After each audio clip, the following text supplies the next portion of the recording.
nyina ha mama kwa Badimoba TV XYZ and Power 97.9 FM. Radio XYZ 93.1 or promoter break Kasiebo na yade erebremo na October bosoming ni that so akron yeso insem nyina no yade free in studio sa ye number 37 Abebresa Street Osu Accra Voter Power 94.1 ebefa bi ewo ho Global FM ewo ho Sharp Waterkrade and Stroma FM wo Kramkwata boem ewo Jase Kanjinyame wo Sampa nananom wo hafo go so Western Radio ewo Ziama Elembele KFM 92.1 wo kwa za Nglegi FM ewo Vinci Radio ni TV wadunkwa onofin Atom Local FM was a Citre High Radio ewo Bechem Radio SM online.com ni apo 68 FM wo Virginia USA tuning Power 97.9 Desi Radio Itley Adam Fopa Radio Power G Life Radio ewo UK OPD Radio so ewo UK my XYZ online.com multi TV digi box so radio channel XYZ so Kasiebo enam ho Facebook Power 979 and the TV XYZ Ghana YouTube XYZ Broadcasting Lao Silence Television or American Ghana memo and so Kasiebo enam honum Wimpans and Pawidi FM ewo Pusiga Shaman Potem yewo Nyansa Po FM so Gateway Radio ewo Nkwanta South Oti Mantem yewo Oti Radio so ewo 101.5 ewo Dambai 107.5 Sunyai FM ewo Sunyai wo Bono East Importem Anapua ewo Hafu Kenya se Kasiebo enam honum sansusun ena Nyiwasi Radio wamusu wanga fa Kasiebo be alive Trinity FM ewo Bogoso Sunset Radio ewo bibiene ne nyina no wadwenkyere fa honum a ya be kenkan esan ye system ninti ne ebedi mu akotembi eni na dwadie ne mpuntuo betimi akoso ntini Ghana mampani abedi e kire obefu je na no pokwa jiman dwumadie sonko ya ekoso Global Gateway Forum wakopiemu ewase ewo Brussels wo hwapre mpuntuo ediabo memu yehwe nim se Ghana mampani John Dramani Mahama ne dey on ya bank lawyer panyin efei osuafo no no hwe atentene ne ho semso nyina bedi nhiem ne nyina nam Auditor General Report afibiara ba na sikasem ato apeno eho na Eastern Regional Command ya no National Signal Bureau ya wa bia no foforo kra no mantam ni so afo chese won beta wo machise ne beye ondwumadie no ebetimi awie peye insam kronemo na wode insam atogo akwa ma bambafo a wo mo mamu wose won hwe sese bia timemofo anase woribo bank na nipa bia ayese wo beto ahye won so a won so wo mo fa akwani sabiso minimum force no won fa twetwanye wo ho La General Hospital no say dio my Ghana yati asem de esansa ban no sika sombo 130 million Ghana cedis what the abasa yemfa emwa ensi what's a gopumu futu importem 150 mantema na zensu hu akwatwe ewo honom na nam so abankra chipanyin owo ho o se galamse adwumadi emra na wie na yebekon kwanta south nto aso suku ahodo ewo ho manfo bia yede wo mko se won kwoto won suku so dodo no aso wo monko adentia October busumia ye wo meni da beto so yenu ba ko yehwe nim se Ghana mrahye begwa wo beko asetina biomayi ene sem foforo bi ene na wiabre yan aboya no ya yede erebramo se Kasiebo ewo TV XYZ Power 97.9 ene Radio XYZ 93.1 asidan koma mega kashe de masipi misaka no koso no twebi na obedi sika X na tramino wata de masi lift kit capsules ya de masipi every med Moses fu akache ene fe gentle step madaka ho ne ebeko akoto ye mofra ho niema enyumeku wangada romanti na wiabre ye de Kasiebo erebramo akenkanfo meding di akra Kofi Dako mene da chema akosia oforiwa amanfo Kasiebo no munchirim ankasa enen Ghana mampanyini His Excellency John Dramani Mahama yehwe nim se ne dey one eye opanyin ono no hwe akiri se omangana yantemu afo panyin Chief Justice efei abang lawyer panyin ni osuafo a ohwe atentene ne ho samso Dr. Akurutinga ayene eni afofora waka hu bi ebedi nhiem na won ahwe kwan a wode befa so se de biara da obehwe no Auditor General Report beba afi biara no wosisi kasem yen antutu ni ye ntinema toape nipa bi adan yen sika kwanta nipa bi ade yen sika akogu won kutukuma nkrankra kwanso ma ye ne moruka se no abu amamputunyuma aboyen ewo maimu His Excellency John Dramani Mahama sa anamontu anase nhemudi ni o se ohwe nim se eba so ya ebetumi abu ama nipa bia yebehunu se won adwumaye mu no Ghana sika se won antutu ni ye anase sika no afa wonsem na won antumi afa mre ye no ahohare so no ebehwehwe won semu na yedi won kogina aseni anim na yewie won aseni ni anahu bahia se yedi won beko eye prisoner yen aye ne sa na ebetumi abua John Dramani Mahama chim say eba ne za ahohare kwanse no yebetumi aye ma nipa bi nsusu amprempren worishimo manyi no yensikasem womuntutu nase ma wobeye adwuma ni yie masikasem enkofa wonsase John Dramani Mahama chim say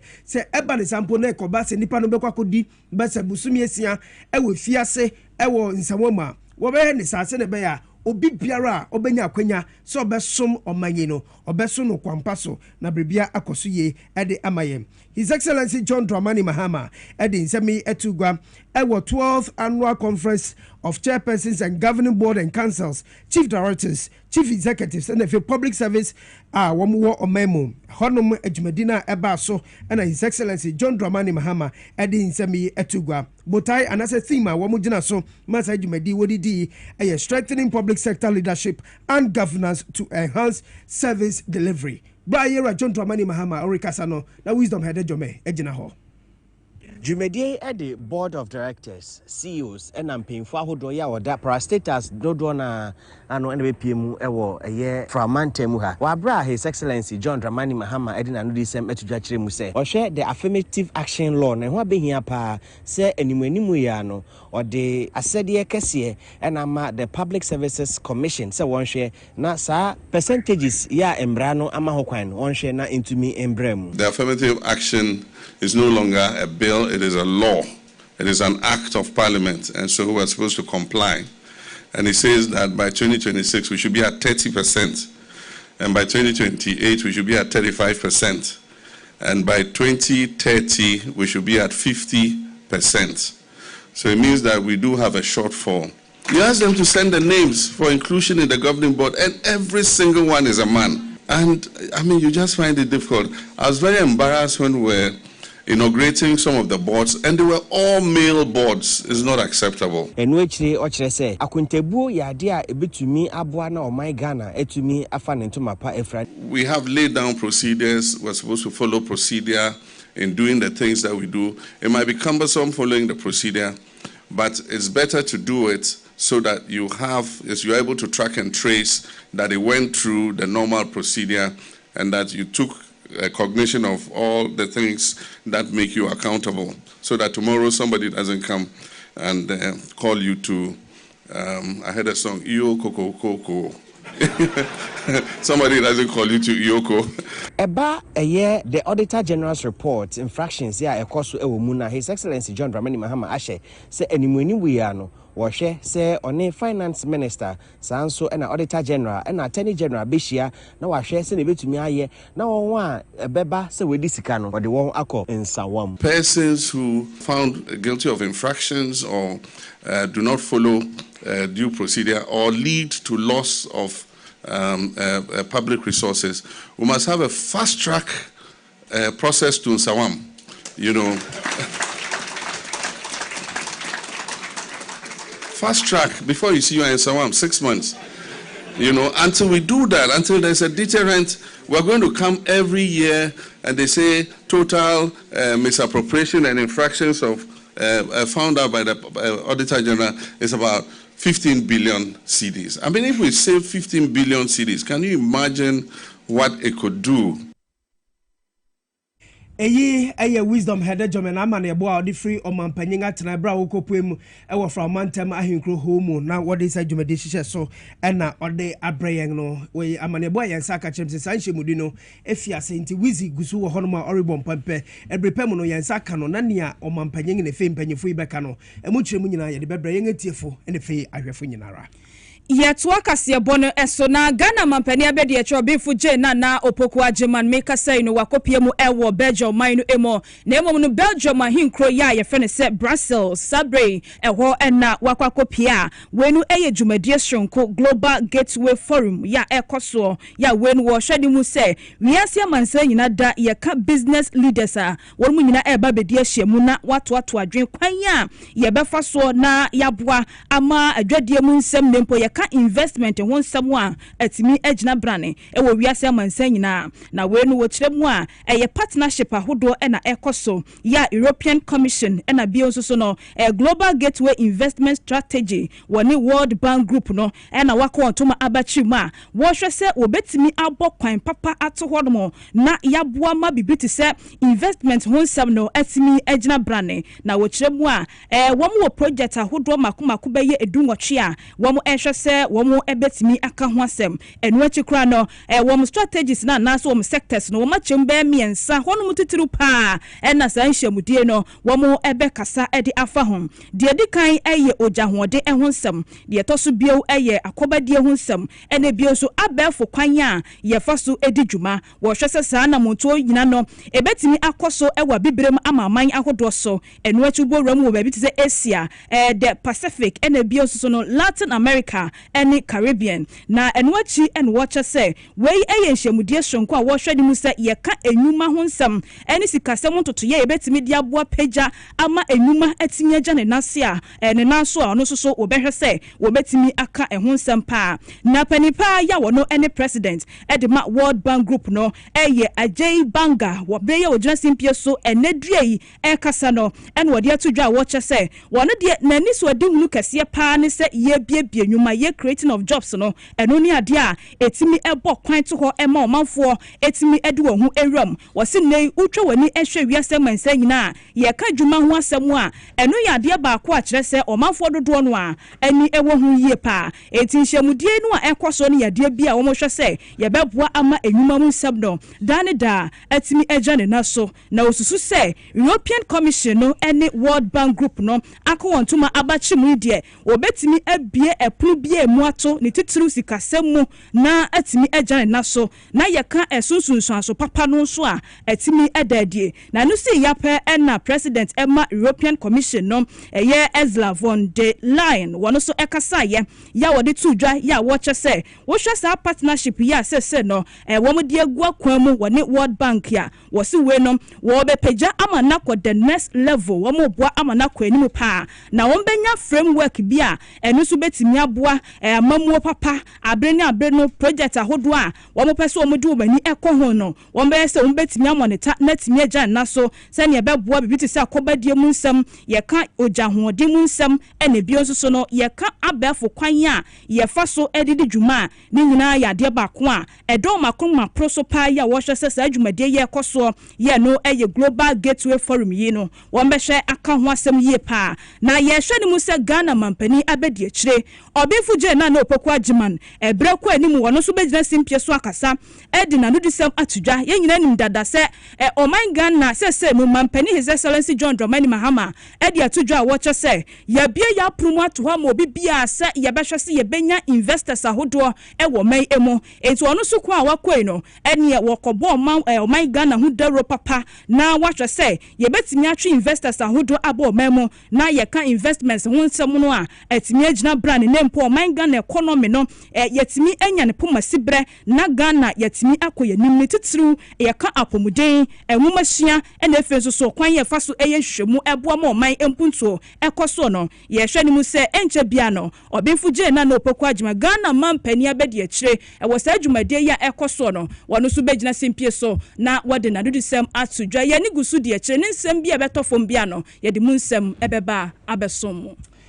ɛne yɛnto Kasiebo no so na yɛnkɔ nsɛm foforo emu National Security Council ɛna wɔde kɔkɔbɔ nsɛm akɔ ama ankorakora ne akuaku ahoro a wɔn wɔ ɔman mu sɛ wobɛhwɛ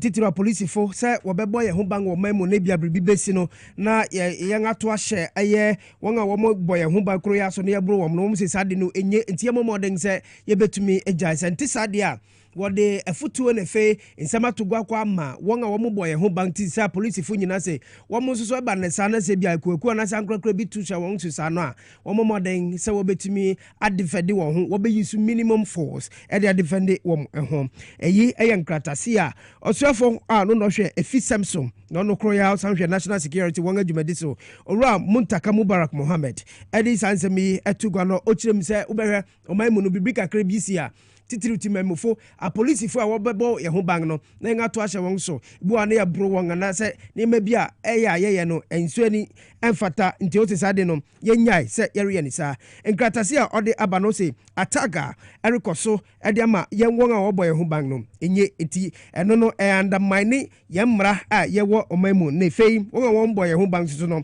won ba bom sem so eya na enema enkoye na ni nsemi bra onam kratase insem so no de aba no osanko puemu ewo signal bureau fo won adwumadi ase ewo puemu antama ahin groko for radio mu ono san ekire nsen no mu ade kire nsanjurafo say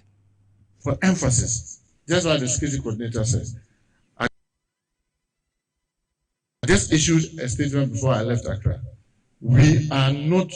anymore going to tolerate communities that attack our security personnel and our security facilities. We will no longer tolerate that. And I send this signal and this announcement to all perpetrators who think, because of our democracy and our resolve to get our security agencies to do the right thing, to take them for granted. Just last week,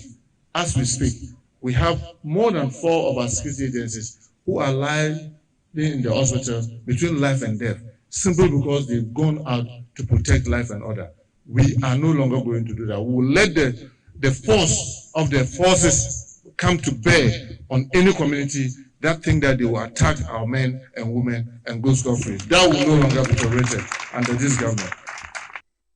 Muntaka Mubarak eye osuafo no hwe efisem so osan susu ye Minister for National Security ena mote nene no yebo ye homodin se yensa betumi aka ora Anthony Akwe oye security analyst na ye ne na twetwe nkomo nsem a waka o se bambofo no munyusu minimum forces infa mo wo ho ban no ohun ne dan ne fei ni atimamufo so wori ye no ne nyina mu no yensa ka ora Anthony Akwe ya ne betwetwe nkomo bisa ne se sa niema na ekoko so no ohun ne dan eye anase kwambe so ne betumi afa na bambofo no yenga ba wo ho ba ne fe ya nkasa so yenga hwe ye ho yi yensaka na ye no ebetwetwe nkomo na yaguso ginamu ewo sa dwumadie kro ya ase no adabre ya mpanifo egina wo mudie emu na National Signal Bureau wo pa ho entoma no na empoye mantemu esoafo wodumonyamfo Rita Akosua awate wo gina simpie so a wode tu dwa wo kire se Regional Coordinating Council no won betai command no echi se ne be ya adwuma a ye de ahye wo munsa no won betimi aye na awiemu de bibiti sefo magudie to kwampo ne so a ekoso wo mantem no emo eno chikra no krono bosem woni odi enubone hudwa ene abone fosem a ekoso no nyina no obehwe se obeta akire na watimi akoatia. The inauguration of this office is so dear to us considering the fact that the nation faces evolving security threats from cyber crime, cross-border crime among others. A refurbished and modernized regional office means a better infrastructure, improved workplace environment for the staff, enhanced surveillance capacities, and more robust coordination with sister security agencies.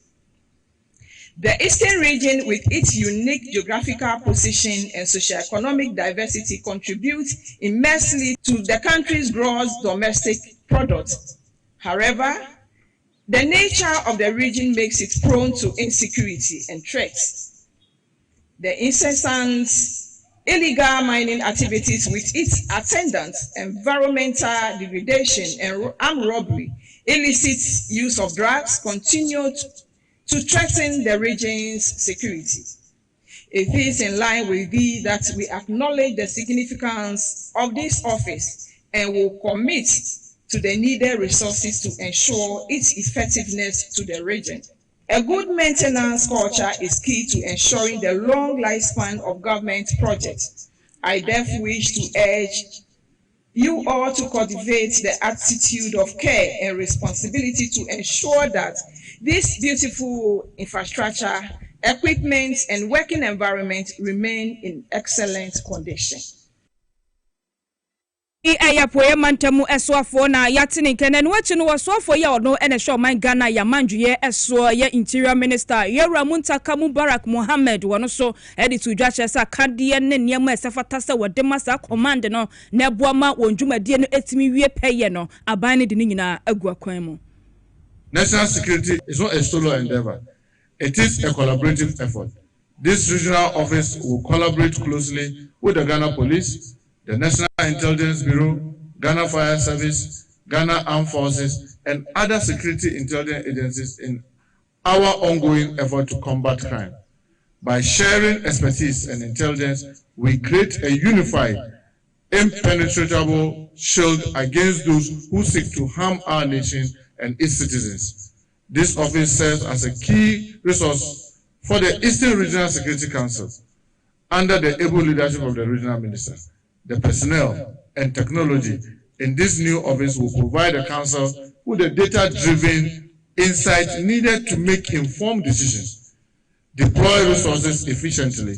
and effectively achieve its core mandate of maintaining peace and security in every district of the Eastern region. The commission of this National Signal Bureau Eastern Regional Office marked a new dawn for security in this region. It signifies the government of Ghana's resolve to stay ahead of criminals, to leverage technology for the safety of our people, and to ensure that Ghana remains a haven of peace and stability. Let me assure the people of Eastern region and all Ghanaians that this government will not relent in its duty to protect lives and property. This is just the beginning. We will continue to invest, innovate, and empower our security and intelligence agencies to keep Eastern region and Ghana safe. Wei ayo mo nyamfo Munchaka Mubarak Mohammed ena de shimama yatini nke oso for your show man Ghana ya mandwe eso. A higher power 97.9 FA TV XYZ and Radio XYZ 93.1 or promoter break Kasiebo yantu asona yanko in Samfufro emu. Mensing abankra jipanyin a owo efutu important wo fifi mantem. Reverend Ata Mensa and Richem say ni manfo nansai orisu ni nenen adentia wo se wonya nsopa enom na de akofa abanyina enam se wo se galamse fama gudi tu a enam ne mra kwansuri nti enam aneama ayeden ewo honom saa wobre a one yen amane boni Alex Donko eretwetwe nkomo ewo kwan a wobefa so na wini bambotem wo banya nsopa na wonganom Reverend Mensa echirem se galamse nti enam so a ni manfo omunya nsopa enom no Alex Donko betu ansemi so dia maye MC Edema Efutu Municipality, Reverend Atamensa Edia Tuja say, Galamsey must stop now. Papena small children say, Odi your pa, Senko Fukumebi, Ekwakutu Galamsey, Enya Emusika, na Nipadom Abre Owonsuhun. Papa Echremusa man pay one homading, so be creative Yuma Ediama Yutun Tobasre, you to follow Mutu Galamsey and say, a moment of whom yes, Sanas and Brandon so mudia. As a sembrano enomudi. Young to me, Galamsey, and our life will be in danger. I want to put it on record. Everything the government machinery must do to stop Galamsey must stop now. Over politicization is becoming too much. Extreme partisan interest is becoming too much. We need to end it once and for all. Yabashe, government is doing so many things to provide jobs for the people. So many avenues, so many policies. Obina Semine, Maya Galamsey, Messina government is putting up measures to stop Galamsey. In other words, creating job opportunities for our teeming unemployed youth. Mama Wankotis Wagini Yawode, a Kayazim or Winyiska, so that the masses will suffer. One person thinks of getting because of any priority and interest in the and thousands of people, millions of people are suffering. We are calling on the law enforcement agencies to enforce the law. Eno actually no asan so kire mu say obebopon ye Efutu municipality a odeyama edi hu akwan mu a enche obebetubo host edi ama nkofo se na be motum anya ensuo ayusu ye won hihye so onche kra ye baba si anaye boreholes 5 boreholes. Initially it was 10 boreholes, but because of time we were looking at short-term measures and medium term, and we look at the long term. But short-term measures, you 5 boreholes with treatment plants because of the salt and the iron. so that at least we'll get a potable water. Reverend Uncle Richardson, no other school ano ewa Winneba editor just say reserve areas na house na nsi no tia quality of forest Densu River Pra River the may brim na atinya this water courses are one wo two where Galamsey and see area or so prohibited. If it's prohibited by law, one or they will deal with you. Any young obey or they will use force. One would then say one would then no one would a jury. And you know what for cry watch the work be so. A walk then. First guys war the military was one and no more morning shot. Don't go Nadia Manebo if mountain by. Yet wa Kasiebo no eso na wonkramantami emu no yenkopie mu ewo lai na yenyina nimsem dada se ene yukopie mu ewo la government hospital a kansinse mu adehye besha no so abanda de twa mu MPP aban abreya na mampani dada akufuado eti abanwa eso no wo mu ye senka ya sabia no wo mu esi ama aboa ama pomudi mu nsem atimi agyan na so ene asika twitwiri die ye wo mu se ye wo sa ya sabia no nyasem keto yella government hospital no na so no ene wo mu amfa nru ba bia ama ya sabia na kansinse mu bepem ne ya menim ekasai na NDC aban befrotra banwa so no wo se Davida eye Ghana fo eho dadwene ene da wo mu akoma epron eso Ghana mampani His Excellency John Dramani Mahama woni na bedi echi obinfu je na no pokwa admache se won hwe ma ya sabia no enkansinse mu enti ne ya mekasai no wo so afo ye on na hwe man Ghana ya pomudin emu ensem won mo nyafo kwabena minta kando wa bonan ede nani akwakwahwa ya sabia no ama bre ya woni yensem twefo edin komo no wode atodwa wo che se aban na isika sombo 130 million US dollars na million Ghana cedis ya wode eba beboa na la government hospital no wasan ahwe asi ebio nensem wode todwa no yentie. Project when you inherit,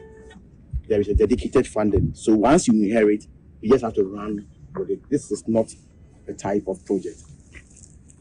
And so in 2025 budget, we made an allocation of 130 million Ghana cedis for this project. My records indicate that out of the 50 million euros,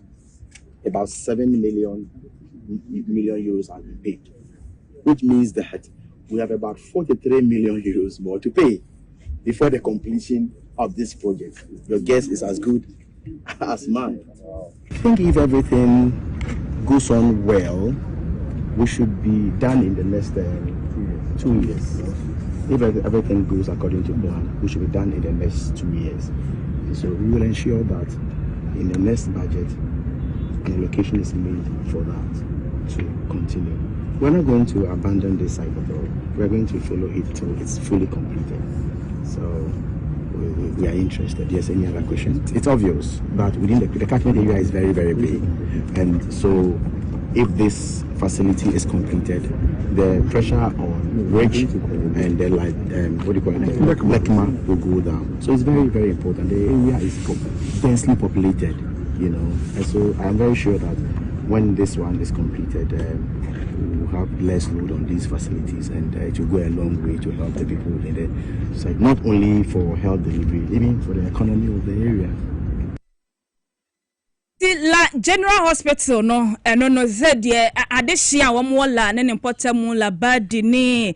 nungwa ne importamu akram pesia so ho no se de mati asem de ye ba besia ya sabia no ama agina ne na so hwe se de enka japade mu esi ho nka ye ba betu na jeje mu ama nsu abro no ama seye oh ha dwuno na eno achi no na Hilda Zia wono any contractor sa contract ji ehye ne nsa wo kire se de osoafo no kano wamudi wo se beyo yo ene ye de hia ne sika no aba na wo san kire mu ne ntia ya sabia ne kansinsemu a wo mo anto aso sa abre no.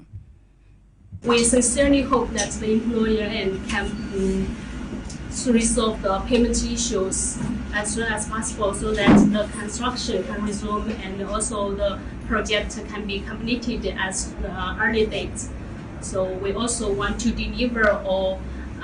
modern and fully functional medical service facility to the people of Ghana, and also to contribute to the healthcare service relation. Any contractor ya wano contraje efa la General Hospital no eshenensa Hilda Zia ena yatene nkan enti said your swafo no aka no omde ose ebe yoyo amani ya la General Hospital wo mato so asi na aboa mapomudi mu nsem atimi agina ne na so yenga ye yusu sayare sabia no sabre no mu no yes ye nam krom na yehio bia en friend se na na kufa do bia na hia na wa hwe ade aye de be no wadi mu hwam won sister nya izo wamo wait me say yehio bia friend na kufa do a exactly woga wo motong enua wo ho no mo petty traders nyina no only djuma egu because udru la General Hospital answer no bekwa kwa pane no obeka jiro se kodidi ntu bekwa kwa pemot bi ana kokko bi ana masa bi ana wache bi enani nyina bu akem ensa kire ya ba oni ma se ma ya mengu awom time na wa ya won adwuni se wo be si ayare sabia no wo dwiri de da no gu fam no wo ma gabe sare o kire da kono go see signboard and we got to say, thank you, Mr. President Akufo-Addo, for the reconstruction of La General Hospital. That's a one see. Hey, so Adiana agency in same way. Kasongo papai. Ayati Kasiebo so e concept from na chama hine wo Ghana mrahye begwem Alban Sumana Kingsford Bagben ena wabo amane erichim se parliament won asiti na de to so ebiesa e wa fiwe mu no nyankropon e yadoma October busumi ni da beto so eye eduonu ba kon 21st of October 2025 ena wo beko asiti na no ebiem enkrata statement a chama hine wama na nkasa ni mpanyefo ode ni nsasha ase no ode aba no chim se yade se no ebiesa e wo sada no mu pepepepepepepe ena wobekosa asetina no speaker ni nsemo ode atugwanom okirem sesa brenjisha wori yenyina no womunam eye won enyinai anase won hihye so order 58 e was standing orders ne so wo parliament ena ode samane boyi aba na omanfo bekaya ansa na eyi eribanom na nka wose na otwim ena wosanka parliament wo kwa asetina biom na mom bribinti wose chiame ne kroya no watu won asitena no asheda foforo woni breku potinga wobeba enum na nam so ya osande nkrata se foforo aba statement na ode aba no chim se brahye gwafo nyinara munyinara nyankropon yadoma October busumi aye wo meni da beto so eduonu ba ko no munyina monsamra na momadwendwo manga na kanko niam ebebua mo manga etumi akone nim bills ahoro e wo se mu pass any motions ahoro government policies any face statement no mumra na momadwendwene ho se ne be ya omang no betumi akone nim enti uyemra se begwani a nya wadwini sei ebia na betene fie sa eni na otwe foforo e besi mu ana ze be 21st anen bomoden ko parliament fa wadwenkyere common benefit no man no entumi konanim yento aso na yenko yanim yekopie mu ewo ti mantem no emo na yekonkwanta south na mansini mu yeka enwumasua emu nsemu emu panifo ena sabrei womu ede nsema hodo abetudwai na womu kyerese na anu ada woni a wotwero BEC so hwewie ya womu results ba ye ni placement ba ye dodo no a ya computer no ede womu beto eye mantem no mu anase mansini mu ni titiri nkwanta south ho no dodo no a womu ama na womu ho so so behu ana kwabrane no afa ne bag no okọ o chechire ni ya no afa ne bag no kire se wo okọ wo pre transfer e de free kwanta south ho o mo kire se sa de we ya kosoa ma sese no ama school no wonjumadie no kofom pa na pani a wo no ene ye kan humasua no oda no wo mansi no emu eye odomonyafo Kosina Jonathan ena breya na djumadie sonko ekoso sanitary pad bi wa cheche de ma edisuafo ma ya wo mansi no emu no wogina simpie so e de sansemi etudwa have in Kwanta Secondary School, which has declared 900 vacancies. And as we speak, the CSSPS has placed only 317 on it. As of last week, by our checks, it has reduced to 280 with 45 protocols. If you check the number of students who register online to Kwanta Secondary School, last week it was 23. Today, as per our check, is 24. It's 41. It means we are expecting 317, but only 41 candidates has placed themselves to come to Nkwanta Secondary School. If you look at Nkwanta community, they are expecting 190 was placed with 22 protocol. Last week we had 14 registering, and today we have only 22 registering. If you get to Nkwanta Introboman Secondary School, we have 700 that the school requested. Only 171 was placed with 30 protocols. Last week, there were 10 registered. Otimantemu eswafo wodumonyamfo John Kwajo Japan wano so ejina simpie so echrewo hawa hodwa womonamu ewo mansinu emu. But we have good teachers, you have very good materials so far as education is concerned. But today nobody wants to bring his word. Even those who are staying with you and have picked your schools have regretted. Most of them have come to me. I need protocol to live in Nkwanta. And I'm telling you the truth. It is only me that can preach peace. Be you who you are, whether a student, a policeman, a soldier, a media man, and whatever. We should continue preaching peace. And especially, we are in October. It is in October that we have our bad signals in Nkwanta. This time, I'm hoping that nobody in Nkwanta will try to perform any right in Nkwanta. Because we are going to be here and we will not allow any tribe, any group, anything to do anything that will create more problems for us. Mono wasantu aso echere sento kwa semente me ho ase ye time no homene so ewo Nkwanta South ne yade bia ya na eka empuntuo hye ne kofo ohwenne e de beto omafo no eso eno so wogina so e de ho afutuo ekomo ade hye no. The curfew in Nkwanta and its environment. I'm still afraid I can do it because you can't predict in Nkwanta. It can become today and then the next day somebody is shot in Kerry, somebody is shot in CRE and all those things. But the people in Nkwanta and environment should know that this is costing you. It is costing you. I requested for something from Nkwanta.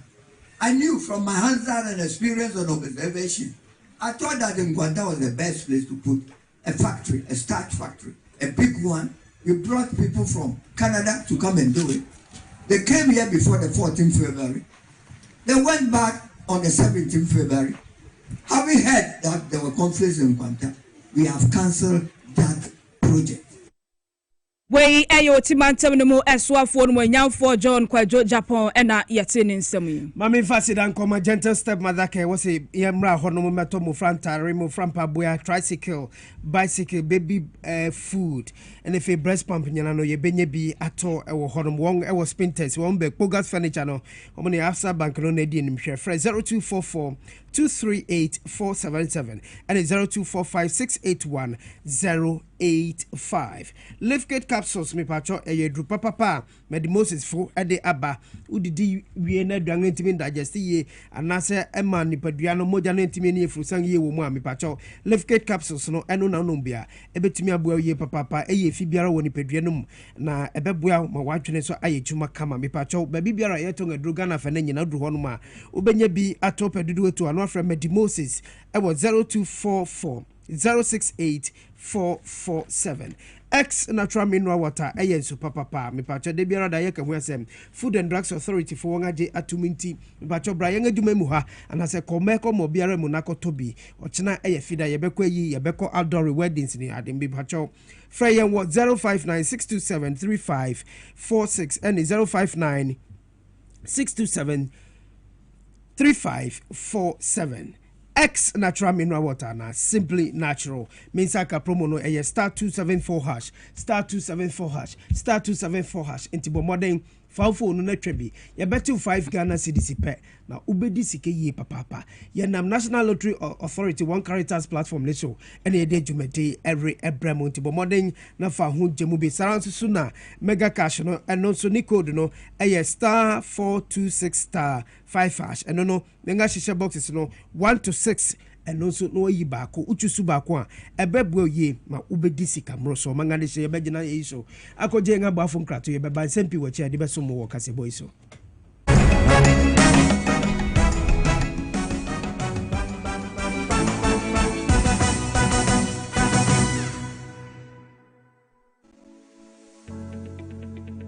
The National Petroleum Authority hereby cautions persons engaged in illicit storage and trading of petroleum products to comply with the regulatory requirements to operate in the downstream petroleum industry.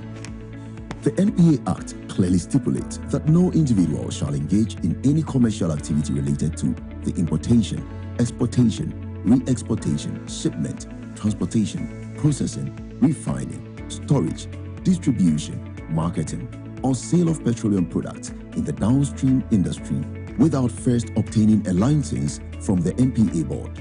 Failure to secure the necessary license and properly regularize operations will result in confiscation of petroleum products, prosecution under the law, and decommissioning of facility. For more information, contact the National Petroleum Authority on 0302 550 380. You can also visit our head office located at Jolu of the N1 Highway or any of our regional offices. Na ede na ya obayi a oda formason ya funumu emunumuni. Oh, Mr. Entry, also yare ya titi be benfie pi nanso ne yam nyono da. Se me che onu ahodo amato a me hunu hwe a ebe ya nwanwa. Menyi ni se what ulcer tamfo Haxa capsules any Haxa mixture ya no mbom kotia ulcer no bia ma no anom. Anka ne ho ato no dadaada. Ulcer dro de eno ne Haxa capsules any Haxa mixture. Ankom ni nkyeremu. Ulcer ye kura eto ye funu ene ensunumu. Etuma wo ye funu ekeka wa. Wogire wo ho a enye. Ulcer etumi ema wo ye cheko ebra wadidi awie. So how eye ulcer de a compare Haxa capsules any Haxa mixture nanom bom na ho ebeto. Pedudu etu a ko okanshi drug lane Kumasi Dani Herbal Takradi AA Mensa Anafre 02038228555 Apefo abatan a woma won mofra no fo ene mofra woni mfiedu mienu enka ho Haxa capsules ene ne mixture ulcer tamfo edie age adwadie nkratoyi yi atom.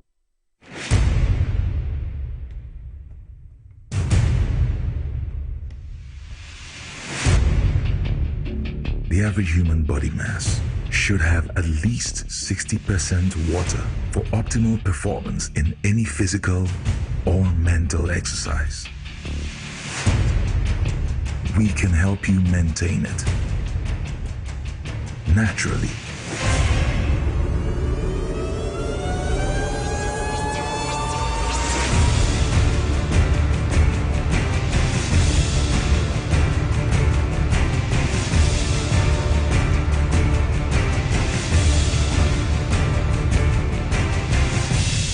X Natural Mineral Water.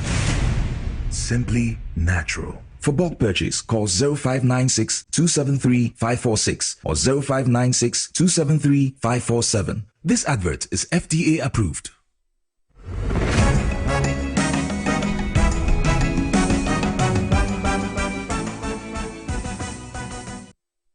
Enti Kasiebo no so enfama mo TVX was at any Power FM so na mrashe begwani ndi madehia won ewo pusiga baton pesua so eye Haji Alade ayi ayamba yale mo Erica say no wose adusafo besa ahanu ni eduonum 250 womo atworo bi sin so hwe no ewia won apase ena wotumi akoye won adoye ode niama ache won no kirem se sa niama ode akoma we se ne be hye mo frai kutupa na womo ko SSA obetumi akosuade. The need for this meeting is to help the needy but brilliant. And these needy but brilliant students, we as politicians cannot tell who they are. It is the director of education, the head teachers and the teachers.